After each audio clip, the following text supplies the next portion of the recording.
সবাই শুনতে পাচ্ছেন আমাকে? জি জি স্যার। স্যার। Okay. জি তাহলে স্যার, শুনতে পাচ্ছি। আমরা গত ক্লাসে আমরা এখানে এসে মোটামুটি শেষ করে দিয়েছিলাম। আমরা দেখি তাহলে এটা আমরা বলছিলাম যে ওই যে sub transient analysis and transient analysis of a synchronous motor and generator if they are connected together. Okay, if a synchronous generator feeds a synchronous motor like this way, this is the equivalent circuit of this scenario, and this is the equivalent circuit when fault already occurred. আচ্ছা, তো তাহলে এখান থেকে এই যে এখান থেকে এখানে আমরা যেটা বুঝছিলাম গত ক্লাসে, আচ্ছা আমার এটা কই,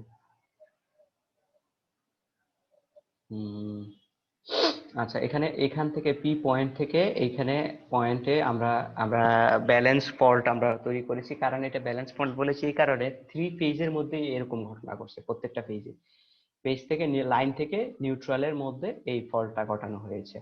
তো দেখা গেছে যখন ফল্টটা হয়েছে তখন জেনারেটর একটা কারেন্ট কন্ট্রিবিউশন করে সাবট্রানজিয়েন্ট সময়ে, আবার মোটর একটা কারেন্ট কন্ট্রিবিউশন করে সাবট্রানজিয়েন্ট সময়ে। এখন কোয়েশ্চেন হচ্ছে, আপনাদের এটা বলেছিলাম গত ক্লাসে যে মোটর আবার কিভাবে কারেন্ট কন্ট্রিবিউশন করবে। কারণ হচ্ছে মোটর করে এই কারণে, মোটরটা তখন ধরেন যখন ফল্ট হয়ে যায় তখন এখান থেকে পাওয়ার কিন্তু মোটরে যায় না, যদিও না যায় কিন্তু সে মোটর ওই ইনার্শিয়ার কারণে যে আরেকটু ঘুরতেই থাকে, যখন ঘুরতেই থাকে তখন এটা জেনারেটর হিসাবে কাজ করতে থাকে। ভিতরের ম্যাগনেটিক ফিল্ডের কারণে এটা জেনারেটরের মোমেন্টারিলি সামান্য কিছু সময়ের জন্য এটা জেনারেটর হিসাবে কাজ করতে থাকে। সেজন্য এটা এই দিকে পাওয়ারটা কন্ট্রিবিউট করতে পারে, যেটা হচ্ছে যে ফল্ট কারেন্টকে সে কন্ট্রিবিউট করে এই অ্যামাউন্ট, দিস অ্যামাউন্ট। আচ্ছা, তো তাহলে পরের ইয়েতে এগুলো সবই হচ্ছে যে বেসিক ম্যাথ করার জন্য। পাওয়ার সিস্টেমের বেসিক গুলো কঠিন, ম্যাথ গুলো সহজ হয়ে যায়। দেখবেন এরপরে আমরা ওই যে জেনারেটরের ইয়ে থেকে ইকুয়েশনটা এইভাবে লিখছি, মোটরের থেকে এটা লিখছি, গত ক্লাসে দেখাইছিলাম। তারপর আমরা এই ইকুয়েশনটা কোত্থেকে আসছে দেখি তাহলে, জেনারেটরের জন্য। তো জেনারেটরের জন্য যদি এটা হয় যখন after when fault is on the system, যখন ফল্ট অলরেডি হয়ে আছে, the subtransient current out of the generator and motor, out of the motor from the relations. এটা জেনারেটরের ফল্টের কারেন্ট, এটা হচ্ছে মোটরের কারেন্ট। দেখি তাহলে এটা একটু এখানে এখানে যদি আপনি এখানে যদি আমরা কেভিএল অ্যাপ্লাই করি, এই যে জেনারেটরের ক্ষেত্রে এখানে যদি আপনি কেভিএল অ্যাপ্লাই করেন তো কারেন্টটা বের করতেছেন আর কি। কিভাবে কারেন্টটা পেতে পারি, আগে আমরা কেভিএল অ্যাপ্লাই করে নিই, অথবা কারেন্টটা সরাসরি যদি বের করি।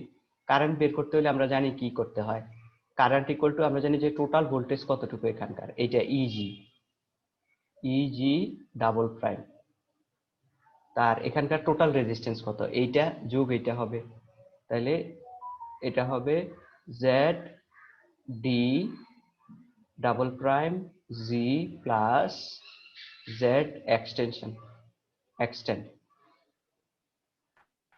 এই দুইটা মিলে, এই দুইটা এটা হচ্ছে যে এই যে জেনারেটরের কারেন্টের কন্ট্রিবিউশন, এটা কি বুঝতে পারছেন কিনা সবাই? না স্যার, আরেকবার বললো স্যার। জাস্ট কেভিএল অ্যাপ্লাই করছি এখানে, কেভিএল অ্যাপ্লাই করলে, অথবা ওহমস ল, কেভিএল না বলে আমি যদি বলি ওহমস ল, যদি আমি এটাকে এখানে করি তাহলে এখানকার কারেন্ট, এই যে আইজি কারেন্টটা কিভাবে পেতে পারি আমি, আইজি টু ডাবল প্রাইমটা, আইজি ডাবল প্রাইম টু কিভাবে পেতে পারি, আইজি ডাবল প্রাইমটা পেতে পারি হচ্ছে এখানকার ভোল্টেজ ইজি ডিভাইডেড বাই হ্যাঁ ইজি ডাবল প্রাইম। হ্যাঁ ডাবল, এই দুইটা এখন এটা এই পুরো এই সার্কিটের ইম্পিডেন্স কত, তারা দুজনে সিরিজে আছে, তাহলে যোগ হবে, তাহলে কি হবে x D plus Z extension, এই আর কি এটা। তো তাহলে এই দুইটা মিলে তাহলে একটা কারেন্ট পেলাম। তাহলে সিমিলার হইতে আই এম প্রাইম কিভাবে পাবেন, ডাবল প্রাইম ইএম, এইটা আর কি, এইখানকার কারেন্ট কিভাবে পাবেন আমি এটা বলতেছি, এটার কারেন্টটা।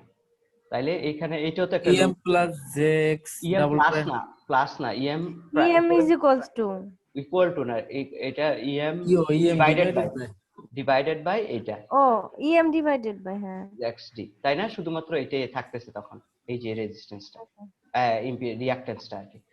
তো তাহলে আমরা আমরা এটাই এটাই পরের ইয়েতে লেখা হয়েছে আর কি, এই যে এখানে এটা যা লেখা হইলো এই দুইটা, এটা হচ্ছে যে জেনারেটরের জন্য, এটা হচ্ছে মোটরের জন্য। এখন ইজি যে এখানে যে ভ্যালুটা পাইছেন এই ভ্যালুটা এখানে লেখছেন, লেখার পরে উপরেরটারে ওই যে নিচে দিয়ে কাটাকাটি করার পরে এরকম একটা আকৃতি আসছে আর কি। আবার এইটা ভ্যালুটা এখানে লেখছেন, লেখার পরে কাটাকাটি করার পরে এরকম আসছে। তাহলে এখান থেকে দেখতে পাচ্ছেন যে এখানে এই যে কারেন্টটা, এই আইএল কারেন্টটা, এটা হচ্ছে যে স্টেডি স্টেট কারেন্ট। খেয়াল করে দেখছেন steady state current, IL current যেটা আমি যেটা বলতেছি, এটা কখন কখন যখন যখন আপনার ইয়ে হয় না, যখন সিস্টেমটা যখন কি বললাম, যখন ধরেন ফল্ট হয় না, ফল্ট হওয়ার আগে যে স্টেডি স্টেট যে কারেন্টটা, সেই কারেন্টটা হচ্ছে আইএল। এটা সত্য কিনা? যে এখানে ফল্ট আছে, এই এই সার্কিটের মধ্যে ফল্ট আছে না, এই সার্কিটের মধ্যে যেহেতু ফল্ট নাই, এই সার্কিট থেকে এইখান থেকে এই দিকে যে কারেন্টটা যাচ্ছে সেই কারেন্টটা হচ্ছে আইএল। বাট এখানে এসে আমাদের দেখতে পাচ্ছি আমরা যেটা হচ্ছে যে এখানে কারেন্ট আমাদের জানা, আমাদের কারেন্ট হচ্ছে আইজি আর এটা হচ্ছে আইএম। এখানে আইএলটা কিভাবে আসছে, ওই যে ইকুয়েশনে আমরা যখন আমরা কিছুটা ডিরাইভেশন করলাম তারপরে। তো তারপর এখানে আমি যেটা বুঝাইতে চাইবো, যেটা আমি বুঝাইতে চাচ্ছি, আমাদের টোটাল ফল কারেন্টটা কোনটা? টোটাল ফল কারেন্টটা হবে এই যে ডাবল প্রাইম, এইটা যোগ এইটা, এই কারেন্টটা যোগ এই কারেন্টটা, রাইট? কারণ জি হচ্ছে স্যার। সার্কিট সেটাই বলছে যে এই কারেন্ট, এই যে এখানে যদি আপনি কেসিএল অ্যাপ্লাই করেন, এই দিক দিয়ে কারেন্ট বের হচ্ছে, এইটা কারেন্ট ঢুকছে, এই কারেন্ট ঢুকছে, তার মানে হচ্ছে এইটাই হচ্ছে মেইন ফল কারেন্ট, যে কারেন্টটা সেও কন্ট্রিবিউশন করছে, সেও কন্ট্রিবিউশন করছে। তো তাহলে আমি এখানে যেটা বলতে চাচ্ছি, দেখেন দেখেন এটা যোগ করলে আইএল আইএল কাটা চলে যাচ্ছে, ঠিক কি না? জি স্যার। কারণ এখানে পজিটিভ আইএল এখানে নেগেটিভ আইএল কে একটা একটা কাটাকাটি করে দিচ্ছে। তাহলে বোঝা যাচ্ছে যে যখন ফল্ট হয় তখন ওই যে স্টেডি স্টেট কারেন্টটা এক্সক্লুডেড, ঠিক আছে, এক্সক্লুডেড। তো তাহলে আমরা যে পরের আমরা ম্যাথের দিকে যাই, ওই যে এই যে যা লিখলাম আর কি, এখানে কথাগুলো বলা আছে। এই যে দিস টু কারেন্টস, একটু পড়ি, these two currents add together and total current এত shown in figure, এটা দেখা গেছে যে দুইটা যোগ করলে where IGF এটা বোঝাচ্ছে ফল্ট কারেন্টের কন্ট্রিবিউশন আর the respective contribution of the motor and generator at fault currents, এটা জেনারেটরের কন্ট্রিবিউশন, এটা মোটরের contribution. Note that fault current does not include the free fault load current. ওই যে লোড ফল্ট হওয়ার আগে যেটা ওই ফ্রি ফল্ট লোড কারেন্ট তারা বলতেছে আর কি, আমি যেটা স্টেডি বলছিলাম যে ফ্রি ফল্ট লোড কারেন্ট এটার মধ্যে ইনক্লুডেড না, এটা বলতেছে আর কি। Note that fault current does not include the free fault load current. কথা ক্লিয়ার? জি স্যার। আচ্ছা, যদি ক্লিয়ার হয় তাহলে আচ্ছা, এটা হচ্ছে যে একটা মেথডে ওই ইয়ে বের করে কি না কয় আপনার ব্যালেন্স লোডে ব্যালেন্স ফল্ট হইলে এইভাবে একটা মেথডে বের করে, ইন্টারনাল ভোল্টেজ মেথড আর কি, যেটাকে বলা হয় হচ্ছে ট্রানজিয়েন্ট মেথড অথবা সাব ট্রানজিয়েন্ট মেথডে বের করে। আবার হচ্ছে ইন্টারনাল ভোল্টেজ মেথড, এটা কি, এটার নাম ওই মেথডটা, যে মেথডটা আমরা এতক্ষণ ধরে পড়লাম। এখন আরেকটা মেথডে এই ফল্ট ক্যালকুলেশন করা যায়, সেটা হচ্ছে যে বলা হয় Thevenin method. Thevenin method, Thevenin সার্কিটের কথা মনে আছে আপনাদের? সার্কিট যখন অ্যানালাইসিস করছিলেন, জি স্যার। কি ছিল থিভেনিন সার্কিট অ্যানালাইসিসে? একটা থেভেনিন ভোল্টেজ থাকবে, রেজিস্টর আর লোড রেজিস্টর। মানে কি? অন্য স্যার একটা কমপ্লেক্স সার্কিটকে সিম্পল সার্কিটে রূপান্তর করা স্যার। এক্স্যাক্টলি। তো তারপর কিভাবে এটা রূপান্তর করবেন, প্রসেসটাই আমি জানতে চাচ্ছি।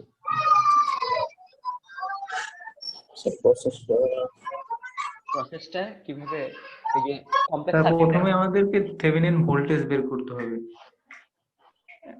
এরপর থেভেনিন না স্যার, প্রথমে থেভেনিন রেজিস্টর, তারপর থেভেনিন ভোল্টেজ, আর প্রথমে লোড রেজিস্টরটা স্যার আলাদা করতে হবে, যে এখানকার আমরা ভোল্টেজ বা কারেন্ট বের করব।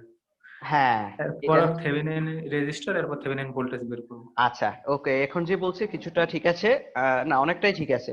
তো প্রথমে ধরেন একটা কমপ্লেক্স সার্কিটের মধ্যে একটা যে কোনো একটা ব্রাঞ্চের মধ্যে টার্গেট করে যে এই জায়গা দ্রুত কিভাবে আমি ভোল্টেজ পাবো, দ্রুত কিভাবে কারেন্ট পাবো, সেই জন্যই থেভেনিনটা করা হয়। তো থিভেনিনটা এটা করা হলে তাহলে কি কাজ করতে হয়, ওই যেই নেটওয়ার্কটার মধ্যে থিভেনিনটা অ্যাপ্লাই করা হয় সেই নেটওয়ার্কটাকে আলাদা করে নেওয়া হয়, একটা ওপেন সার্কিট করে ফেলা হয়। ওপেন করে আরটিএইচ বের করার জন্য যতগুলো ভোল্টেজ সোর্স, যতগুলো কারেন্ট সোর্স আছে সবগুলোকে ডিঅ্যাক্টিভ করতে হয়। ডিঅ্যাক্টিভ করে কিভাবে, ভোল্টেজ সোর্স হলে এটাকে শর্ট করে দেয়, কারেন্ট সোর্স হলে ওপেন করে দেয়, রাইট? তারপরে ওই জায়গার রেসপেক্টে দেখতে হয় যে পুরো সার্কিটটার মধ্যে আরটিএইচ বের করতে হবে। আরটিএইচ পুরো সার্কিটের ইকুইভ্যালেন্ট রেজিস্ট্যান্স বের করতে হবে। This is called the RTH. once you have got the RTH, then you need to calculate the ETH. ETH টা কি? ETH টা হচ্ছে ওই জায়গার মধ্যে ভোল্টেজটা কত এটা বের করতে হবে। এই হচ্ছে আপনার থিভেনিন সার্কিট অ্যানালাইসিস। আচ্ছা, তো তারপর আমরা এই ম্যাথটা দেখি, আমরা তাহলে অনেক ক্লিয়ার হয়ে যাবেন আপনাদের। যে দেখেন আমাদের মূল ম্যাথটা এমন ছিল যে আমরা ধরেন যে জায়গায় ফল্টটা, ও কার জানি নয়েজ আসতেছে, একজন আবু হানিফা। ওকে, তাহলে না আবু হানিফার না তো, আবু হানিফারই তো আবার। ওকে, তাহলে যেটা বললাম যে আমাদেরকে ভোল্টেজ ইটিএইচ বের করতে হবে, আরটিএইচ বের করতে হবে। তো তাহলে আমরা যদি আমাদের এই সার্কিটটা আছে আমাদের, এই সার্কিটটাতে যদি আমি চিন্তা করি যে হ্যাঁ আমি ইটিএইচ বের করব, আরটিএইচ বের করব, আমার কার রেসপেক্টে করব, আমি এই যে এইখানকার রেসপেক্টে ইটিএইচ বের করব, আরটিএইচ বের করব। তো আরটিএইচটা বের করতে হলে আপনার কি কাজ করতে হবে, ধরেন যে জায়গায় ফল্ট হয়েছে আমি বলতেছি সেই এই জায়গায় আপনার কি কাজ করতে হবে, এটাকে এই যে এগুলোকে ক্লোজ করে দিতে হবে, মানে এই শর্ট করে দিতে হবে, যেহেতু এটা ভোল্টেজ সোর্স, এগুলো শর্ট করে দিতে হবে। তাহলে এই দুইটা প্যারালাল সিরিজ হয়ে তার সাথে প্যারালাল, রাইট? এখান থেকে দেখলে এই দুইটা সিরিজ হয়ে তার সাথে প্যারালাল, তো প্যারালাল এই কাজ করলে তো আমরা পেয়ে যাচ্ছি। এখন আর কোনোভাবে যদি আমরা এখানকার এই যে বিএফ জানতে পারি, সেটাই হচ্ছে যে ইটিএইচ, রাইট? বিএফটা যদি কোনোভাবে জানতে পারি সেটাই কি ইটিএইচ।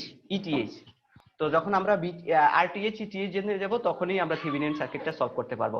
আচ্ছা, এই যে ফল্ট অ্যানালাইসিসে ইটিএইচ জানার নামই হচ্ছে যে এটা হচ্ছে ফ্রি ফল্ট ভোল্টেজ। এটা হচ্ছে যে ফ্রি ফল্ট ভোল্টেজ, ঠিক আছে? ফ্রি ফল্ট ভোল্টেজ মানে কথাটার অর্থ হচ্ছে ভোল্টেজটা মেজার করা ফল্ট হওয়ার আগে এই জায়গাটায়। ধরেন আপনি এখনো ফল্ট হইলো না, আপনি যদি ভোল্টেজ মাপতে পারেন যে এই জায়গার ভোল্টেজটা কত, এটাই হচ্ছে ফ্রি ফল্ট ভোল্টেজ, এটাকে বিএফ দ্বারা প্রকাশ করে। আর এটাই হচ্ছে যে থিভেনিন সার্কিটের আরটিএইচ, আর কি বলি ইটিএইচ। তো তাহলে তাহলে আমরা সামনের দিকে দেখি ম্যাথটা। এই যে ধরেন কোনোভাবে আপনি এখানকার ইটিএইচ টা মাপছেন, অর্থাৎ বিএফ টা মাপছেন, ফ্রি ফল্ট যেটাই হচ্ছে যে ফ্রি ফল্ট ভোল্টেজ। আর এই সার্কিটটারই এই যে আপনি যদি করেন যে যদি ইয়েটা মাপেন, ওই যে আরটিএইচ বের করেন, এই দুইটা সিরিজ হয়ে এটার সাথে প্যারালাল। আর ফাইনালি আমরা কি করি, যখন থিভেনিন সার্কিট যখন আমাদের হয়ে যায়, আমরা কি কাজ করি, এইভাবে একটা সার্কিট ড্র করি, ইটিএইচ এখানে আরটিএইচ আর এদিকে লোড, যেই ব্রাঞ্চের জন্য করেন, এটা হচ্ছে ইটিএইচ আরটিএইচ, আর এটা হচ্ছে লোড আরএলটা যেই জায়গা। তো এখানে ধরেন আমাদের লোড হচ্ছে এটা হচ্ছে যে এই পুরোটা হচ্ছে আরটিএইচ, এই পুরোটা এটা ক্যালকুলেশন করা হয়নি আর কি, আর এটা হচ্ছে ইটিএইচ। তো তাহলে কি এটার মতো এটা সাজলো? ঠিক আছে? আচ্ছা, যদি ঠিক আছে তাহলে আমরা দেখি সামনে এই যে এটা কিভাবে আসছে, আরটিএইচ টা জেডটিএইচ যেটা বের করছে আর কি, এই যে দুইটার সাথে যোগ হয়ে প্যারালাল। আর এখানে আইএফ কারেন্টটা তাহলে কিভাবে বের করা হবে, আইএফ কারেন্টটা অবশ্যই হবে voltage divided by total impedance, সেটা। আচ্ছা, তাহলে আমরা একটা ম্যাথ করব এখন, তাহলে সব ক্লিয়ার হয়ে যাবে। এই ম্যাথটা পড়েন তো একটু সবাই।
সবাই কি পড়ছেন?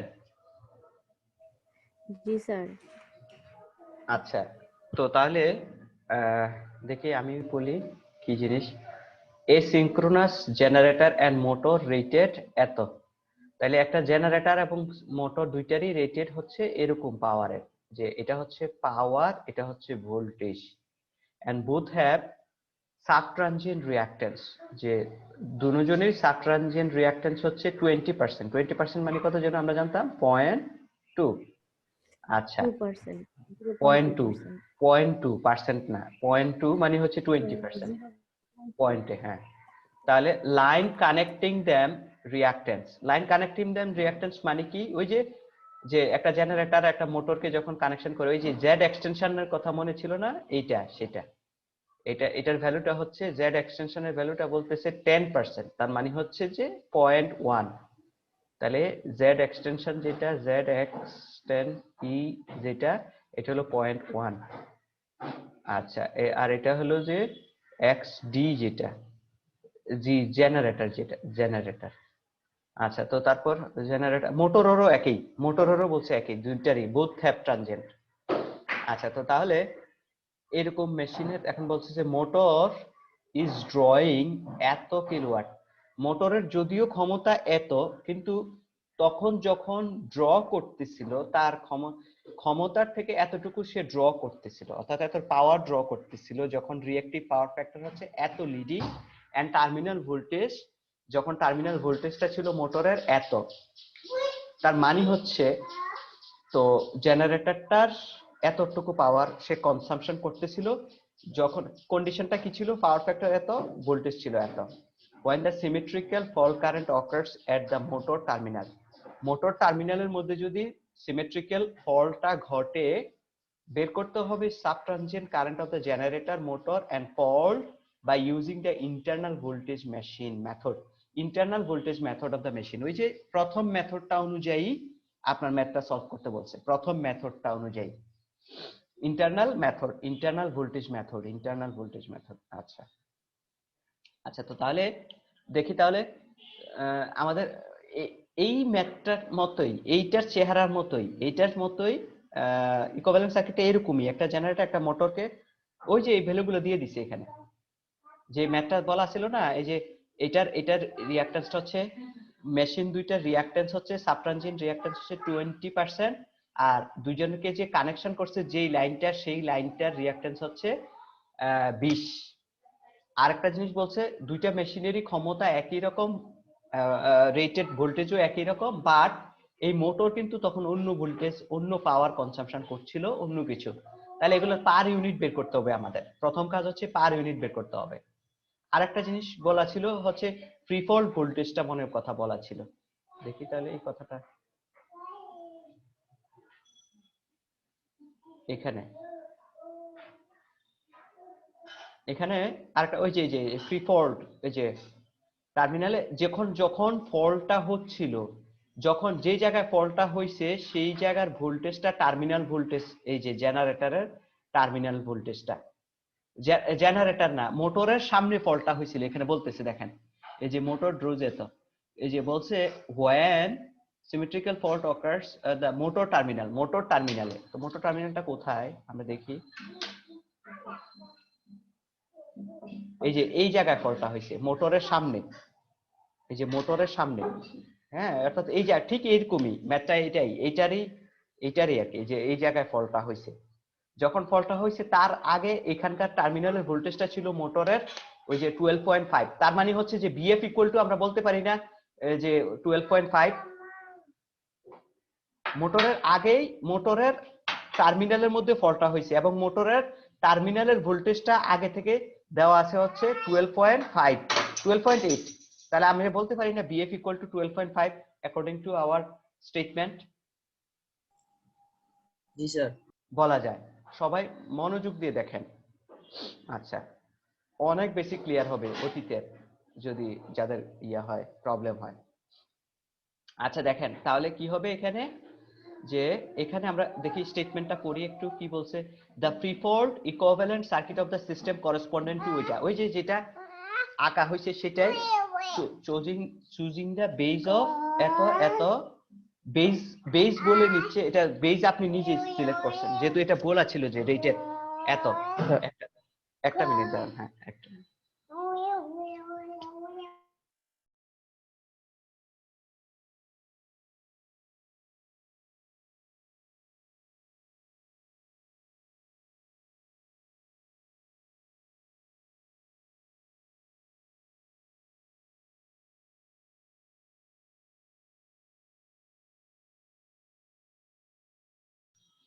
ওই যে আমার ছেলেটা আসিয়া ডিস্টার্ব করতেছিল। আচ্ছা, তো তারপরে হচ্ছে, হ্যাঁ বলেন।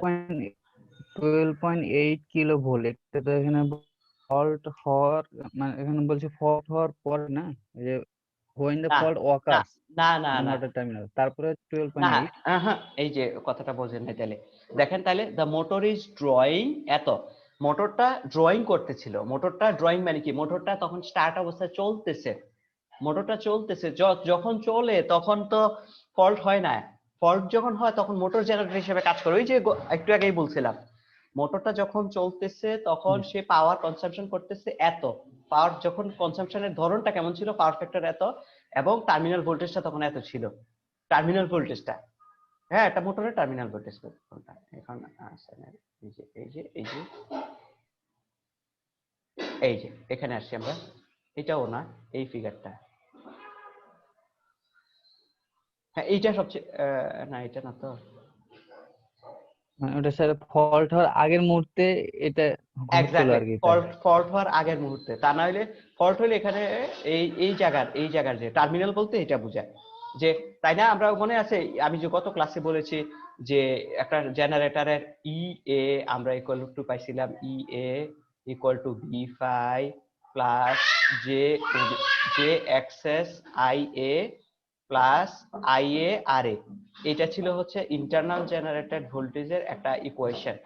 তো মোটরের ক্ষেত্রে কি হয়, মোটরের ক্ষেত্রে জাস্ট বি টা ইকুয়াল টু হয় ই এ মাইনাস ওইগুলা, তো এরকম আর কি, যে তাহলে আমরা এটা কি, তাহলে এটা হচ্ছে টার্মিনাল, যে মোটরের সামনের যে টার্মিনাল আর জেনারেটরের সামনের টার্মিনালের যে ভোল্টেজ সেটা হচ্ছে বি টার্মিনাল। আচ্ছা, তো তাহলে আমরা তাহলে তাহলে কোথায় জানি, আচ্ছা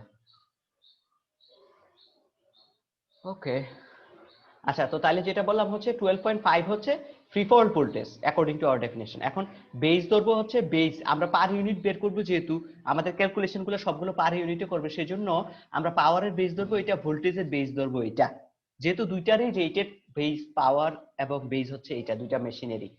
তো তাহলে এখন ফ্রি ফল থেকে ফ্রি ফল্টের যে ভোল্টেজটা আছে ফ্রি ফল ভোল্টেজ 12.5, আমরা যদি এটাকে পার ইউনিটে নেই তাহলে আমাদের বেস দ্বারা এটাকে ভাগ করতে হবে, বেস ভোল্টেজ হচ্ছে আমাদের 13.2, তো এখান থেকে এটারে যদি আমরা এই যে পার ইউনিটে নিয়ে নিলাম, actual value divided by base value.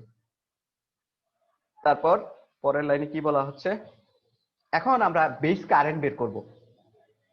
Base current কিভাবে বের করব, বেস কারেন্টটা আমাদের বেস পাওয়ার কত, আমাদের এইটা বেস পাওয়ার, বেস ভোল্টেজ কত এইটা, তো আমরা তো অনায়াসে বের করে ফেলতে পারি, থ্রি ফেজ সিস্টেম যেহেতু, আমরা এখানে পাওয়ার ফ্যাক্টর নাই যেহেতু, আমাদের বলা ছিল হচ্ছে কেভিএ তে, এটার ভ্যালু ছিল কেভিএ তে, তার মানে হচ্ছে আমাদের যেটা করতে হবে ওই যে পি ইকুয়াল টু √3 বিআই, এই সূত্রটা নিলেই হয়ে যাচ্ছে, এখন কস্টটা লাগবে না কারণ এটা রিয়েল পাওয়ার দেওয়া নাই। আমাদের দেওয়া আছে যেটা হচ্ছে যেটা দেওয়া আছে কেভিএ তে এটা হচ্ছে অ্যাপারেন্ট পাওয়ার দেওয়া আছে, অ্যাপারেন্ট পাওয়ার। তাহলে অ্যাপারেন্ট পাওয়ার দেওয়া থাকলে আমরা অ্যাপারেন্ট পাওয়ারের সূত্র P √3 VI, সেই সূত্র থেকে I কারেন্টটা বের করে নিলাম এখান থেকে, অর্থাৎ বেস কারেন্টটা বের করতেছি। আমরা এখানে কি করতেছি, বেস কারেন্ট। ওই যে আমাদের রেটেড পাওয়ার যেটা দেওয়া আছে সেটা হচ্ছে যে, তাহলে এটা এখানে পাওয়ার এখানে হবে √3 B, শুধুমাত্র এই যে √3 B ভোল্টেজটা, এখানেও 10⁻³ এখানেও 10⁻³ কাটাকাটি, এই জন্য লেখা নাই। তাহলে আমাদের এটা পেলাম হচ্ছে অ্যাকচুয়াল না বেস ভ্যালু আর কি, যেটা বেস ভ্যালু। এখন অ্যাকচুয়াল লোডটা আমাদের কত সেটা আমাদের বের করতে হবে। আমাদের বলা ছিল যে টোটাল যে কারেন্টটা আইএল কারেন্টটা, ফ্রি ফল্ট হওয়ার যে আগের যে কারেন্টটা ছিল সেই কারেন্টটা হচ্ছে আইএল। তো আইএল কারেন্টটা আমরা কিভাবে বের করব, আমাদের লোড থেকে, লোডের ইনফরমেশন থেকে বলা ছিল যে মোটরটা, তো এখানে লোড বলা ছিল মোটরটা হচ্ছে 20,000 কিলোওয়াট কনসাম্পশন করে। তাহলে আমরা সূত্র নিব কোনটা, সূত্র নিব হচ্ছে যেহেতু 3 phase system, √3 BI cos theta, এই সূত্রটা। তো সেখান থেকে আই বের করতে পারি আমরা অনায়াসে। তাহলে এখান থেকে পাওয়ার বসাই দিলাম আর √3 B cos থিটা। তো এখানে পাওয়ার, তো এটা পাওয়ারের এটা, ঠিক আছে, পাওয়ারের এটা, তারপরে হচ্ছে এখান থেকে তো স্যার অ্যাঙ্গেলটা কোথা থেকে বের হইছে? কোশ্চেনে তো দেওয়া ছিল 36.9। 36.9 এটা ওই যে পাওয়ার ফ্যাক্টর যেটা আছে না, পাওয়ার স্যার ফ্যাক্টর, 0.8। হ্যাঁ 0.8 কে কজ ইনভার্স করেন তো, দেখেন তো, লেখেন তো 0.8 কে cos theta equal to cos inverse 0.8 কত করলে কত আসে, এটা জি আমার স্যার 36.86 ডিগ্রি আসে। অর্থাৎ 9। আচ্ছা এটা না, এটা আপনারা এখানে লিখেন না এই জিনিসটা, এটা না, এটা একটা অড হয়েছে, সূত্র অনুযায়ী আমাদের এটা হয় না। এই যে আমি যেটা বুঝাতে চাচ্ছি এইটা এখানে লিখবেন না সবাই, ঠিক আছে। আমাদের সূত্র কি, সূত্রটা হচ্ছে যে যেটা লিখলাম, দেখলেন যে আইএল ইকুয়াল টু কি হচ্ছে, পাওয়ার উপরে পাওয়ার, নিচে √3 √3 V cos theta. cos theta, এটা আসছিল। সো আপনারা এখানে এটা নাই, আমরা পরে এটা লিখবো ইনফরমেশনটা, পাওয়ারের ওই যে অ্যাঙ্গেলটা পরে লিখবো, যেহেতু কেন এটা আমি বলতেছি। তাহলে এটা এখানে লিখবেন, লেখার পরে এটা করার পরে এই ম্যাগনিটিউডটা যেটা আসবে তার সাথে অ্যাঙ্গেলটা পরে লিখবেন। কিভাবে লিখলেন, ওই যে বলা ছিল এটা লিডিং না ল্যাগিং, পাওয়ার ফ্যাক্টরটা লিডিং না ল্যাগিং ছিল, এই যে পয়েন্ট পাওয়ার ফ্যাক্টর লিডিং হলে পজিটিভ হয়, লিডিং হলে পজিটিভ হয়, ঠিক আছে, লিডিং হলে পজিটিভ আর ল্যাগিং হলে এখানে একটা মাইনাস হইতো। ওকে জি স্যার। আচ্ছা, তো এই কারণে এটা যখন বের করা শেষ হয়ে যাবে তখন যে এই অ্যাঙ্গেলটা দিবেন, এখানে অ্যাঙ্গেলটা দিবেন না, সবাইকে বলছি আবারও। তো তাহলে এখন এটা অড দেখতে, তো তাহলে তারপরে যে আমরা তো এটা পাইলাম হচ্ছে অ্যাকচুয়াল কারেন্ট হচ্ছে এটা আসলে এই সিস্টেমের মধ্যে, কিন্তু রেটেড কারেন্ট যেটা, রেটেড মেশিনের কারেন্ট, এটা সর্বোচ্চ কারেন্ট এতটুকু দিতে পারবে, কারণ হচ্ছে দুইটা মেশিনেরই বেস ভ্যালু গুলো হচ্ছে এগুলো। তো এখন আমরা তাহলে এটারও তো পার ইউনিট বের করে ফেলতে পারি, কারণ হচ্ছে এটা হচ্ছে অ্যাকচুয়াল ভ্যালু, এটা হচ্ছে বেস ভ্যালু, এটা ডিভাইড করে দিলে তো হয়ে যাচ্ছে 1312, এই যে এখানে কাজ করছে।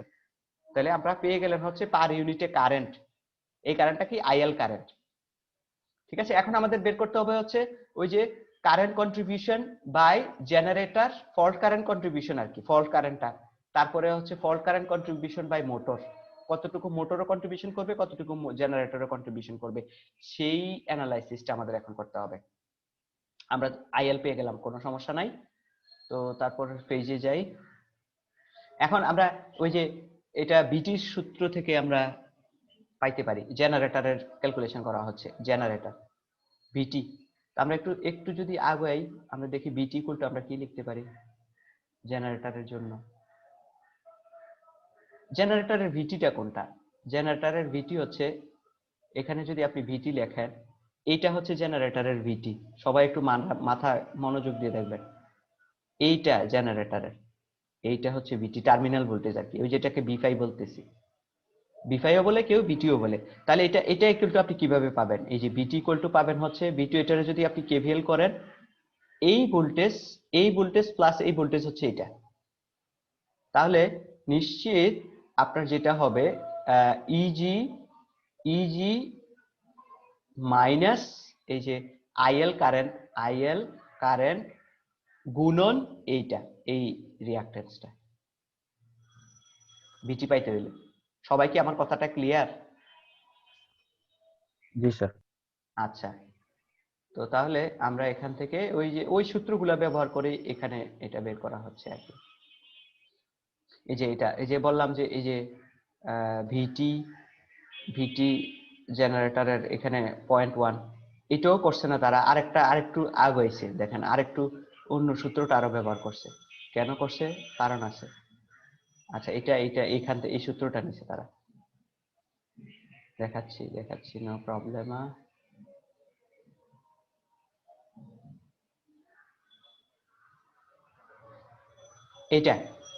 এইটা নিছে,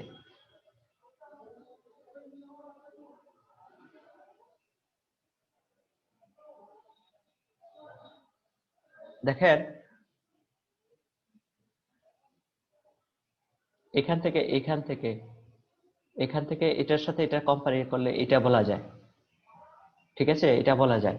তো তাহলে এইখানে বিএফ নেওয়া হয়েছে, এটা নেওয়া হয়েছে, এটা নেওয়া হয়েছে, এটা নেওয়া হয়েছে, ঠিক আছে। তো তাহলে আমাদের ম্যাথটা কই, এটা একটু লেখা উচিত ছিল এখানে, তারা একবারে না লিখেই পুরোটা করা শুরু করছে। এটা ফ্রি ফল ভোল্টেজ ছিল তাই না? বিএফ ছিল না এটা? একটু রেসপন্স করেন সবাই। এই যে হ্যাঁ, জি স্যার। এটা বিএফ ছিল। আচ্ছা ওকে, তাহলে আমরা দেখি বিএফ, আমরা তাহলে লিখি, তাইলে আমরা বুঝতে পারবো। এটা হচ্ছে বিএফ প্লাস 0.1 কি ছিল? 0.1টা ছিল হচ্ছে 0.1টা কি ছিল ইম্পিডেন্সটা? ওই যে এক্সটেনশনের যে ইম্পিডেন্সটা মনে হয়, দুইটা লাইনের মাঝখানের এক্সটেনশনের ইম্পিডেন্স।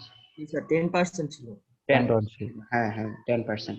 তো তাহলে এটার এক্সটেনশনটা যদি আমরা লিখি, কারেন্টের আইএল কারেন্টটা কত পাইছে? আইএল কারেন্টটা 0.86। আচ্ছা 0.86।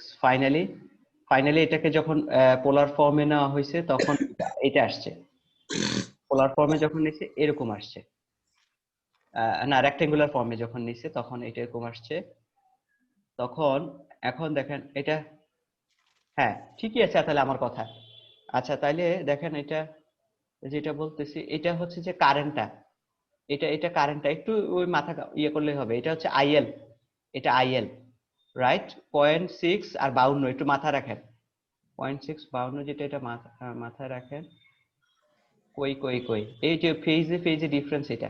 আচ্ছা এটা হচ্ছে আইএল, এটা আইএল এতটুকু আইএল, আর এটা হচ্ছে যে ওই যে এক্সটেনশন যেটা জেড এক্সটেন্ড যেটা। তাইলে আমরা ইকুয়েশনটা এরকম পেলাম, বিটি ইকুয়াল টু বিএ প্লাস, আমি আবার লিখছি তাহলে VT terminal voltage VA plus Z extend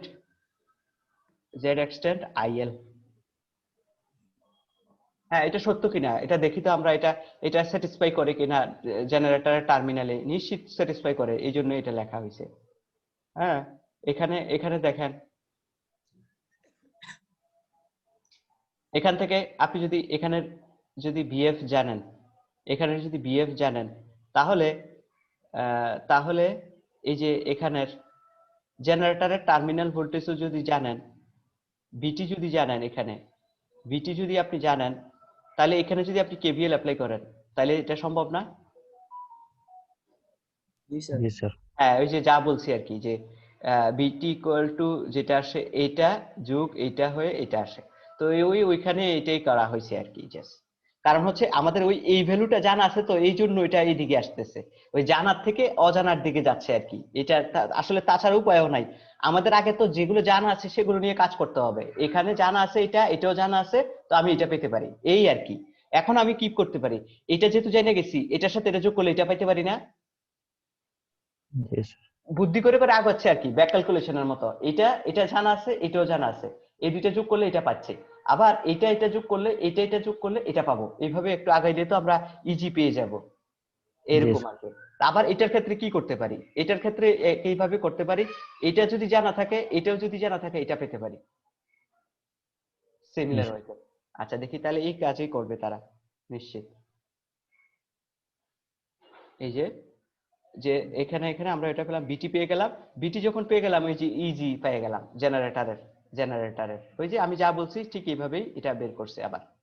তো ইজি যখন জেনে গেছেন আপনি, তো কারেন্টও তো জানা সম্ভব। ইজি জানলে তো আমরা ইজি মানি জানলে তো উপরে এটা ভোল্টেজটা লিখে নিচে হচ্ছে রিঅ্যাকট্যান্সটা, টোটাল রিঅ্যাকট্যান্সটা যখন ফল্ট হয় টোটাল নিচে রিঅ্যাকট্যান্সটা। এটা একটু খেয়াল করবেন, শুধুমাত্র ইকুইভ্যালেন্ট সার্কিট বোঝায় প্রত্যেক সময়, ওটা বোঝায় যে সার্কিট গুলা বোঝায় এই ম্যাথটার কাজ। এখানে দেখেন যখন আপনার ফল্ট হয়ে গেছে এই কারেন্টটা আপনি পেতে হলে কি কাজ করতে হবে, এই কারেন্ট ইকুয়াল টু ওই যে একটু আগে লিখছিলাম কিন্তু ইকুয়েশনটা, IG double prime equal to EG, তো এই মাত্র বের করলাম ইজি ডিভাইডেড বাই এই দুইটার যোগফল। এই দুইটা কত, একটা হচ্ছে 20 একটা হচ্ছে 10, তাহলে 0.3। এই তো, কথাটা কি ক্লিয়ার আমার? স্যার আচ্ছা একদম সহজ, এত কঠিন কিছু না, জাস্ট একটু দেখলেই হবে। তো তাহলে এই যে আমরা পেয়ে গেলাম, এই যে আমি যা লিখছি 0.3 এটা পেলাম, এটারে আবার রেক্টেঙ্গুলার ফর্মে নিয়ে এটাকে সাজানো হয়েছে কারণ সুবিধা পাওয়া যায় এই জন্য। তো তাহলে তারপরে হচ্ছে আমরা দেখি সিমিলার ওয়েতে যে মোটরেরটা করা হয়েছে ঠিক এইভাবে, মোটরের কন্ট্রিবিউশনও করা হয়েছে। সবাই কি এটা বুঝছেন? এই যে ম্যাথ যেটা করলাম মোটরটাও এভাবে বের করছেন আর কি সিমিলার ওয়েতে। এখানে কিছু জিনিস মিসিং আছে, দেখা যাচ্ছে না। হ্যাঁ, এখানে টার্মিনাল ভোল্টেজ থেকে শুরু করছে, টার্মিনাল ভিটি টার্মিনাল ভোল্টেজ থেকে শুরু করছে। ভিটি টার্মিনাল ভোল্টেজটা তো একটু আগে পাইছিলাম, একই পুরা মেশিনের তো একই রকমেরই, জেনারেটর হোক মোটর হোক, ঠিক আছে। জেনারেটরের যদি এখানে এখানে যদি মোটরের ক্ষেত্রে আমরা যদি বলি যে ইজিটা বের করছে, এখানে বিএফ থেকে শুরু করছে, বিএফ থেকে শুরু করছে, তাহলে আমরা যদি যদি এখানে বিএফ যোগ করছে যেহেতু, তাহলে আমি মোটরেরটা কিভাবে বের করব, ইজি বের করতে যে এখানে এই যে বিএফ থেকে শুরু করলে তাহলে তো একদম ইজি। বিএফ থেকে শুরু করলে আপনার এটা জানা আছে, এটা এই মোটরের জন্য এটা হচ্ছে টার্মিনাল ভোল্টেজ, তাহলে বিএফ ইকুয়াল টু হবে যদি ইজি বের করতে চান, আচ্ছা আমি ইকুয়েশনটা লিখি, প্রথম কথা হচ্ছে এটা এটা এটা ইকুয়াল টু হবে এটা যোগ এটা, তাহলে ইএম এটা যোগ এইটা, তাহলে এটা ইএম বের করতে হলে বিএফ মাইনাস করতে হবে এটা কারেন্টের আইএল কারেন্ট এটার সাথে আছে, আইএল কারেন্ট এই যে এটার সাথে বিএফ বের করতে হলে না ইজিএম বের করতে হলে ইএম বের করতে হলে বিএফ মাইনাস আইএল প্রোডাক্ট করতে হবে এক্সডিএম, যেটা এক্সডিএম এই কাজই করছে আর কি এখানে। তো এই কাজ করে এখানে জাস্ট পুরাটা শুধুমাত্র কেভিএল চিন্তা করা যে কিভাবে করছে, আপনারা খাতা এটার ইকুয়েশন গুলো লিখে ফেলবেন, তখন আর ঝামেলা হবে না, একবার লিখে ফেললে তারপরে আর ঝামেলা হবে না। এখানে একটু মিসিং হয়ে গেছে সামহাউ, একটা পুরো একটা রো এর ডায়াগোনালের মতো করে, তো তারপর এটা আপনারা পাবেন। ওকে, অত কঠিন কিছু না। তারপরে হচ্ছে আমরা টোটাল কারেন্টের কন্ট্রিবিউশনটা যখন ফল্ট হয়, মোটর দ্বারা এতটুকু কন্ট্রিবিউশন করে, জেনারেটর দ্বারা এতটুকু কন্ট্রিবিউশন করে মোটর দ্বারা, তাহলে টোটালটা আমরা পেয়ে যাচ্ছি, টোটালটা হচ্ছে এইটা, এই আর কি। তো এটা হচ্ছে টোটালটা।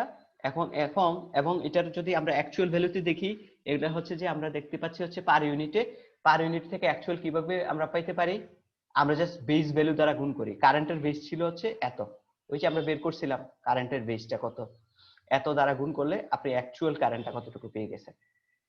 ওকে, এটা হচ্ছে যে ইন্টারনাল ভোল্টেজ কন্ট্রোল মেথডে।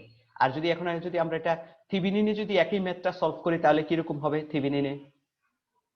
থেভেনিনে সলভ করলে এটা এরকম হবে যে ধরেন প্রথমে আপনাদেরকে ZTH বের করতে হবে, ZTH মানে কি, যে জায়গায় ফলটা হয়েছে এই জায়গায় দেখতে হবে যে এই জায়গায় আমি যদি দেখি, হ্যাঁ এই জায়গায় যদি আমি দেখি এখানে না থেকে এটা ভালো, এটা যদি আমি এই জায়গায় আমি যদি ইয়াটা লিখি যে ZTH টা লিখি, আমরা নিজেই এখন লিখতে পারবো, যেমন ZTH লিখেন, ZTH কি হবে, ZTH হবে এখানের থেকে দেখে 30 আর 20 এর 0.3 ইন্টু 0.2 আর হচ্ছে 0.5, এটা হচ্ছে ZTH। সবাই কি ক্লিয়ার কিনা? জি স্যার। হ্যাঁ, এটা হচ্ছে যে যোগ করলে যেটা হবে তার সাথে এটার প্যারালাল, এই যে প্যারালাল করলাম। তো প্যারালাল করার পরে এখন ইটিএস তো হচ্ছে ফ্রি ফল ভোল্টেজ। থিভেনিনে অনেক সহজ ম্যাথটা, থিভেনিনে এগুলো অ্যানালাইসিস করলে থিভেনিনে, কারণ শুধুমাত্র একটু ঝামেলা হচ্ছে যে ফ্রি ফল ভোল্টেজটা জানতে হয় থিভেনিনে। তো তাহলে দেখেন, তাহলে থিভেনিনে এই যে আমরা যেটা বের করলাম, যে বললাম এটা বের করছি, এখন এই যেটা বের করলাম, যেটা বললাম এই যে বের করলাম, এটা আসলো ফ্রি ফল ভোল্টেজটা তো বলাই আছে এখানে ম্যাথের মধ্যে। ফ্রি ফল ভোল্টেজ যদি আপনি জানেনই, তাহলে ফল্ট কারেন্টটা তো অনায়াসে বের করে ফেলতে পারেন। এই যে fault current equal to VF divided by ZTH, এটা করলে যে আসছে এই যে আগের মতোই তো আসছে আমাদের, ওখানে যে আসছে এখানেও তাই আসছে। আপনি যদি বেস ভ্যালু জানেন কারেন্টের, বেস ভ্যালু জানেন, তাহলে অ্যাকচুয়াল ভ্যালুটা পেয়ে যাবেন এটার সাথে প্রোডাক্ট করলে। যেমন আমাদের ছিল 1312 না কত যেন এরকম কারেন্টটা, এটার সাথে গুণ করলে পেয়ে যাবেন। এখন একটা জিনিস এখানে বের করা হয় নাই, সেটা হচ্ছে যে একটা মোটরটা কতটুকু কন্ট্রিবিউশন করেছিল, জেনারেটরটা কতটুকু কন্ট্রিবিউশন করা হয়েছিল, এই জিনিসটা এখানে ইনফরমেশনটা নাই। সো যেটা হবে, এটা করতে হবে হচ্ছে এইভাবে, যে এটা এখানে এখানে যে ওই যে কারেন্ট ডিভাইডার রুল দেখেন তো সার্কিটের মধ্যে, সার্কিটটা কই আমাদের। আচ্ছা, এখানে আপনি জানেন টোটাল কারেন্ট কত, আপনি এটা এটা জানেন, এদিক দিয়ে কতটুকু কারেন্ট ফ্লো হয়েছে সেটা জানেন, ঠিক আছে। I2 ধরেন, এটার নাম দিলাম হচ্ছে I2 জানেন। আচ্ছা, IFA বলি না, IF জানেন। হ্যাঁ, এখন কারেন্ট ডিভাইডার রুল অ্যাপ্লাই করলে আপনি এই জায়গার কারেন্ট কত, এই দিক দিয়ে কারেন্ট কন্ট্রিবিউশন কত, এই দিক দিয়ে এটাও জানেন না, আপনি এই কারেন্টের এটাও মান জানেন না, এটার মানও জানেন না, তো শুধুমাত্র রেজিস্ট্যান্স গুলো জানেন, আপনি কারেন্ট ডিভাইডার রুল অ্যাপ্লাই করলে পারবেন না। জি স্যার। কারণ হচ্ছে যে কারেন্টটা ভাগ করতে হয়, কি করতে হয়, যে কারেন্টটা ভাগ করতে হয় সেই কারেন্টটা লিখতে হয়। ধরেন আমি যদি এটা বের করি, এই দিকেরটা বের করি, আই এম প্রাইম যদি এম প্রাইম যদি বের করি, তাহলে কি করতে হয়, উল্টো দিকের রেজিস্ট্যান্স গুলা গুণ করতে হয়। উল্টো দিকের রেজিস্ট্যান্স হচ্ছে এটা, এটা ছিল 10, এটা ছিল 20, তাহলে এটা হলো 0.30, আর সবগুলো রেজিস্ট্যান্স নিচে, তাই না? জি স্যার। 0.5, এটা করলেই তো হয়ে যাচ্ছে। আবার এটার ক্ষেত্রে এটা উল্টা, এটা আপনাদের মনে পড়বে যদি কারেন্ট ডিভাইডার রুল। তো কারেন্ট ডিভাইডার রুল বের করে দিয়ে আমরা ওই যে জেনারেটর কতটুকু কন্ট্রিবিউশন করছে, মোটর কতটুকু কন্ট্রিবিউশন করছে সেটা বের করে ফেলছি এখানে, এই যে এটা কতটুকু। তো তাহলে অ্যাকচুয়াল ভ্যালুটা তো আমাদের এটা ছিল, অ্যাকচুয়াল ভ্যালু এগুলো দিয়ে সবগুলো দিয়ে আমরা গুণ করে করে দেখছিলাম যে মোটরের কন্ট্রিবিউশন, ফল্ট কারেন্ট কত, জেনারেটর কন্ট্রিবিউশন কত। এই হচ্ছে যে দুইটা মেথডে, এই একটা হচ্ছে ইন্টারনাল ভোল্টেজ মেথড, আর একটা হচ্ছে যে থেভেনিন মেথড মাধ্যমে আমরা ফল্ট ক্যালকুলেশন করতে পারি, symmetrical fault. Got my point? সবাইকে বুঝছেন? জি স্যার। আচ্ছা, তারপরে হচ্ছে এটা আপনাদের নিজেদের হোমওয়ার্ক। তারপরে হচ্ছে এটা একই জিনিস, ওই যে দুই ভাবে করছে, থেভেনিনের মাধ্যমে করছে, ইন্টারনালের মাধ্যমে করছে। আচ্ছা আচ্ছা, জি বাস বের করতে হবে, জেড বাস বের করতে হবে। জেড বাস বের করতে যে প্রথমে যে কাজটা করতে হয়, ওয়াই বাস আপনাকে আগে বের করে নিতে হবে।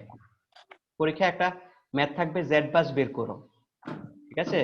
জেড বাস বের করতে যে প্রথমে কি কাজ করতে হয়, ওয়াই বাস বের করতে হয়। ওয়াই বাসের ইনভার্স হচ্ছে জেড বাস। সবাই কি আমার কথা বুঝতেছেন কিনা? জি স্যার। জি স্যার। ওয়াই বাস আগে বের করে নিতে হবে। হ্যাঁ, যে এখানে এখানে দেখেন, এগুলো সবগুলো কোনো কিছু বলা না থাকলে আপনারা বুঝবেন যে বাসের সাথে যে ইম্পিডেন্স গুলো কানেক্টেড, এগুলো ইম্পিডেন্স, এগুলো যেগুলো কানেক্টেড সেগুলো হচ্ছে ইম্পিডেন্স। এই যে এগুলো হচ্ছে ইম্পিডেন্স, ঠিক আছে। যদি কোনো কিছু মেনশন করা না থাকে, এগুলো ধরে নিতে হবে আপনার ইম্পিডেন্সকে। ওয়াই বাস বের করতে প্রথমে কি কাজ করতে হয় জানেন, বলেন তো? আচ্ছা, আপনারা পড়াশোনা করেন না, ওই যে দেখে দেখে লিখতে পারবেন বিদায়, এই কারণে মনে হয় নাকি? দেখে দেখে লিখতে পারবেন না আমার। স্যার না এটা হচ্ছে y11 হুম ডায়াগোনাল গুলো আগে বের করতে হবে স্যার, তারপর ডায়াগোনাল গুলা অফ ডায়াগোনাল গুলা আপনার প্রথম কথা হচ্ছে যে কি কাজ করতে হয় যে অ্যাডমিটেন্স গুলাকে ইম্পিডেন্স গুলাকে সবগুলাকে অ্যাডমিটেন্সে তো কনভার্ট করতে হয়, সেই জিনিসটা শুনতে চাইছিলাম আর কি আমি, তাই না? সবগুলাকে এগুলাকে ইনভার্স করে ফেলতে হবে, ওয়ান ওয়ান ওয়ান দ্বারা ইনভার্স, ওয়ান দ্বারা ইনভার্স, ইনভার্স ইনভার্স করে ফেলে তারপরে আপনার এটা তখন ইয়ে হয়ে গেল, কি হয়ে গেল, এগুলা অ্যাডমিটেন্স হয়ে গেল। অ্যাডমিটেন্স হয়ে গেছে। আচ্ছা, যতটা বাস হয় ততটা এটার স্কয়ার ম্যাট্রিক্স হয়, তাই না? এটা কয়টা বাসের পাওয়ার সিস্টেমটা? তিনটা স্যার। তিনটা বাসের, রাইট? জি স্যার, তিনটে। তিনটা বাসের, তাহলে এটার এলিমেন্টস গুলো হবে এটা। আচ্ছা, সবার ক্যালকুলেটর দিয়ে এটার ভ্যালু কত বের করে ফেললাম তো আমরা, আবারও করছি কারণ হচ্ছে এটা ইম্পর্টেন্ট, এই জিনিসটা আবারও দেখাইছি ওয়াই বাস কিভাবে বের করে। 1/0.25 আসে স্যার। 5 এটা, হ্যাঁ রাইট। এটা কত আসবে? 2 2। এটা কত আসবে? 2.5 2.5। এটা কত আসবে? 5। এটা কত আসবে? 4 নাকি? জি স্যার 4 আসবে। আচ্ছা, তো তাহলে আমরা সব অ্যাডমিটেন্স গুলো পেয়ে গেছি। তো প্রথমে যে কাজটা করতে হয়, প্রথমে না যে দুইটা ওয়েতে এটা বের করতে হয়, ডায়াগোনাল এলিমেন্টস গুলো একভাবে করতে হয় আর হচ্ছে অফ ডায়াগোনাল গুলো একভাবে করতে হয়। ডায়াগোনাল গুলো হচ্ছে y1, এখানে যেহেতু তিনটা বাসের তিনটা y11 133 না y11 y22 y33 এভাবে হবে। আচ্ছা, আগে বলেন তো আপনাদের পরীক্ষা কবে? স্যার এমনি তো আগের রুটিন অনুযায়ী 17 তারিখে। 17 তারিখ থেকে পরীক্ষা শুরু হবে নাকি? জি স্যার। জি স্যার। আচ্ছা, তো আচ্ছা সমস্যা নাই। তাহলে এখানে দেখেন যে y11 এর আমাদের যেটা ছিল হচ্ছে y11 বের করার যে থিওরেমটা ছিল, সেটা ছিল যে ডায়াগোনাল গুলা বের করার যে কথাটা ছিল যে এই বাসের সাথে কানেক্টেড যতগুলো এলিমেন্টস আছে সবগুলোর সামেশন, মনে আছে? আচ্ছা, এখানে একটা করে মাইনাস আসবে, কিন্তু এখানে যে খেয়াল করে দেখছেন এই জিনিসটার সামনে মাইনাস আসবে সবগুলোর সামনে, কারণ কি যে অপারেটর উপরে উঠলে নিচে ভাগ করলে যে অপারেটর মাইনাস হয়ে যায়, মনে আছে? এটা তো যে সহ আপনি ভাগ করছেন, রাইট? স্যার এই যে যখন উপরে উঠবে তখন মাইনাস হয়ে যাবে, যে যখন উপরে উঠবে মাইনাস হয়ে যাবে। আচ্ছা, তো তাহলে আমরা যে কথাটা বলেছি ডায়াগোনাল এলিমেন্টস গুলো বের করা হচ্ছে এই বাসের সাথে কানেক্টেড সবগুলো কার নয়েজ আসতেছে।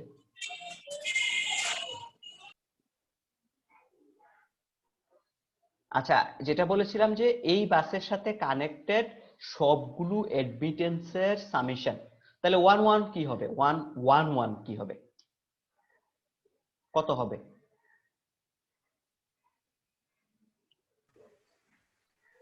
12 5, দেখি তো হিসাব করে, 5 5 10 2, গুড। আর 2 12 হ্যাঁ, -12 কত হবে? -12 জে। তারপরে তাহলে y22 আরেকজন বলেন সুনিয়া বাদে, y22 আরেকজন বলেন।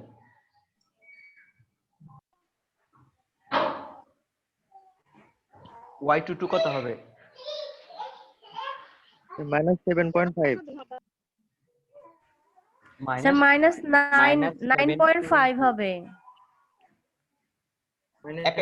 7.5 তো আসে স্যার। 7.5। 2 এর সাথে কানেক্টেড যতগুলো অ্যাডমিটেন্স, 2 এর সাথে কানেক্টেড, 2 এর সাথে। জি স্যার একটা। এটা দুইটা কানেক্টেড শুধুমাত্র, তাই না? 2 এর সাথে দুইটা কানেক্টেড, শুধু সরাসরি কানেকশন থাকতে হবে, তাহলে 7.5 মাইনাস -7.5। সবাই তো বুঝছেন না? তাহলে y33 বলে ফেলেন। 9.5 -9.5 -8.5। 4 আর 2 6 ও হ্যাঁ -8.5 -8.5, তাহলে -8.5। ওকে, সবগুলো যে আর অফ ডায়াগোনাল গুলো কিভাবে যেন বের করে, জাস্ট সিম্পলি একটা সামনে মাইনাস দেয়, ঠিক আছে? অফ ডায়াগোনাল তাহলে কত হবে ধরেন, আর এখানে এই এলিমেন্টটা কত হবে? y12 টা কি হবে? 1 নাম্বার এবং 2 নাম্বার বাসের মাঝখানে যে অ্যাডমিটেন্সটা আছে সেই অ্যাডমিটেন্সটার মাইনাস হবে, তাহলে 1 আর 2 এর -5 +5 তাহলে এটা প্লাস -5 -5 তো আছেই, একটা সূত্রের মাইনাস আছে, সেটা পজিটিভ। +5 আচ্ছা, তো এটা কত হবে, এই এলিমেন্টসটা কত হবে? 2 3 প্লাস 2 y1, প্লাস এটা 2.5 y1 3 হবে। y1 3 মানে হচ্ছে 1 আর 3 এর মাঝখানে। তাহলে 1 আর 3 প্লাস 2 প্লাস 2 1 আর 3 এর মাঝখানে, 1 আর 3 এর মাঝখানে এটা হচ্ছে প্লাস 2 এটা হচ্ছে গ্রাউন্ড প্লাস 2 স্যার। প্লাস 2, তাহলে এটা 2। তাহলে এইভাবে আপনারা এই এলিমেন্টস গুলো বের করে ফেলবেন। বের করার পরে যেটা ক্যালকুলেটর দিয়ে ইনভার্স ম্যাট্রিক্স তৈরি করা তো অনেক কঠিন, আপনারা করছিলেন না, অনেক বড় হয় তাই না? হুম তো এটা ক্যালকুলেটর দিয়ে 1 মিনিট লাগে। তাহলে এটারে ক্যালকুলেটর দিয়ে যখন এটারে ইনভার্স করবেন, y ইনভার্স করবেন, যার যে ক্যালকুলেটর সেই অনুযায়ী শিখে ফেলবেন। তো এটা হচ্ছে ইনভার্স করলে আপনি জেড ম্যাট্রিক্সটা পাবেন, জেড বাসটা পাবেন আর কি। এটারে জেড বাস বলে, জি বাস, জেড না তো, উচ্চারণটা হচ্ছে আসলে জি। ওকে, তাহলে এই হচ্ছে আজকের পর্যন্ত ক্লাস, ঠিক আছে? তাহলে আগামী শুক্রবার, আগামী শনিবার আবার ক্লাস হবে আপনাদের। জি স্যার। ওকে, তাহলে আল্লাহ হাফেজ। স্যার এর মাঝখানে যদি কোনো ম্যাথের ক্যালকুলেশন করতে অসুবিধা হয় অবশ্যই নো, মানে feel free to contact me. Okay, যে কোনো সময়, any time. Okay, no problem. Sir শুক্রবারের ক্লাসটা একটু আগানো যায় না স্যার? 11টা থেকে দিলে একটু। আচ্ছা, 9টা 9:30, না আমি এটাই বলতেছিলাম, আপনাদের ক্লাসটা হবে 9:30 শুক্রবারে। 9:30, শনিবারেও 9:30, আগামী শুক্র শনি 9:30 আমি দিয়ে দিব, টাইম দিয়ে দিব। ওকে, তাহলে আচ্ছা স্যার, ঠিক আছে স্যার। আসসালামু আলাইকুম স্যার। ওয়ালাইকুম আসসালাম। হ্যাঁ। আসসালামু আলাইকুম।